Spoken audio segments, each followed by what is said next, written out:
what's the strategy about Palm Beach? What's going on with Palm Beach and the art market now?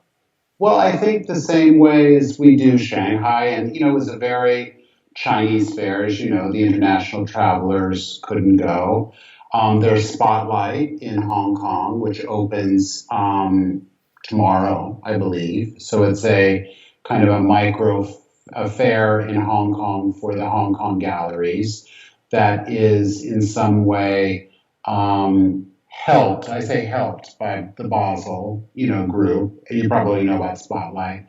I think Palm Beach, what we've really understood in the last 7 months is that there are two things. Number one is that we all can be very global and connect because of technology. And, luckily we have the technology today, the Skype, the Zoom, email, websites, so that we can send images and connect and talk and have meetings. And do virtual visits, whether they're studio visits or walks around the gallery. We opened Teresita Fernandez here in New York 2 days ago. And, we take our phones and we walk collectors around and show them the works. So I think you have that one aspect of this kind of globalization and technology, the digital revolution. On the other side, we're having to really kind of go back to the future almost. And when I say that, I mean really focus on micro markets or local markets. And so with Palm Beach, there's a high concentration of collectors in that area, South Florida. And Palm Beach is only, it's a very short drive away from Miami. I believe it's like an hour and a half. So, as Art Basel Miami Beach was canceled, we were asking ourselves, what could we do in order to stimulate ourselves and stimulate our collectors and, create business. And we decided that after a lot of thought, between doing something in Miami or in Palm Beach, we decided to do it in Palm Beach. And I'll say the real reason, the driving force for Palm Beach is the relationship that I have with Beth DeWoody. And Beth has she has one of the most amazing private collections. She's a real fabulous, really American collector. I mean, she never ceases to surprise me about how much work she has, and always multiple pieces of artists. I mean, it's incredible. I'll have an artist join the gallery and she'll say, oh, I have 3 of them, already or something. And it could be a young artist too, by the way. I mean, she really, really collects. But she collects before everyone, you mean? Yes. She buys young artists. She buys unknown artists. She is a real collector. And so she has her private, let's call it museum or space, where she shows her collection and she curates it, and it's called The Bunker. And she changes exhibitions twice a year. And so The Bunker is in West Palm Beach, and it's fabulous. And so she always usually opens her new curated show the weekend before Art Basel Miami opens.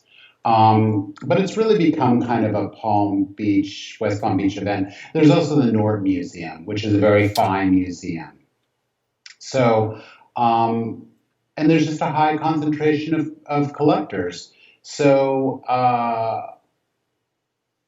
COVID has created the opportunity of, let's say, some empty retail spaces that are available for short-term lease.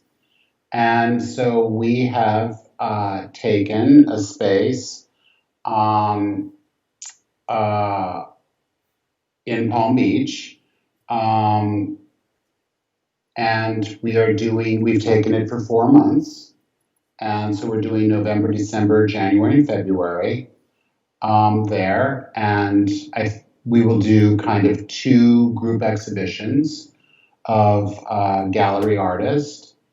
And Carla Camacho, who is a partner here at the gallery, she has moved down there with her family, and she will be leading the initiative.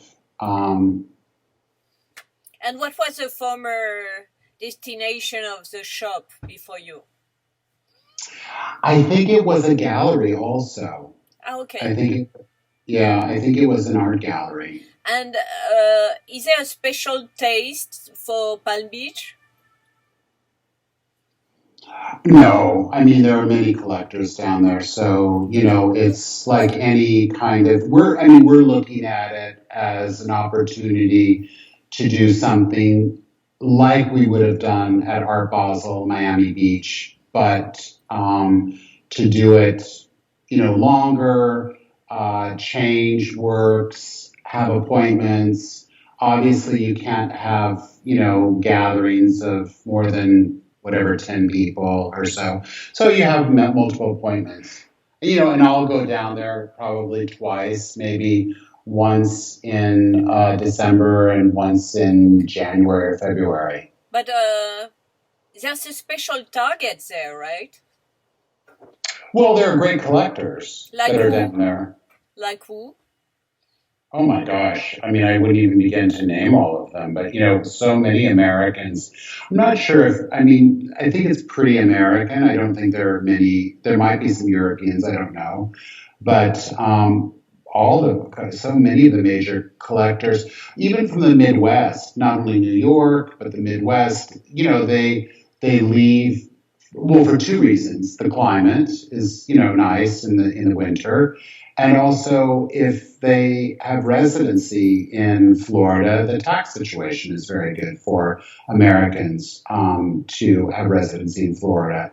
So you have people that, spend 6 months, because I think all you have to do is spend over 6 months, a little over 6 months and a day or something like that. I'm not sure the tax laws, and to have residency.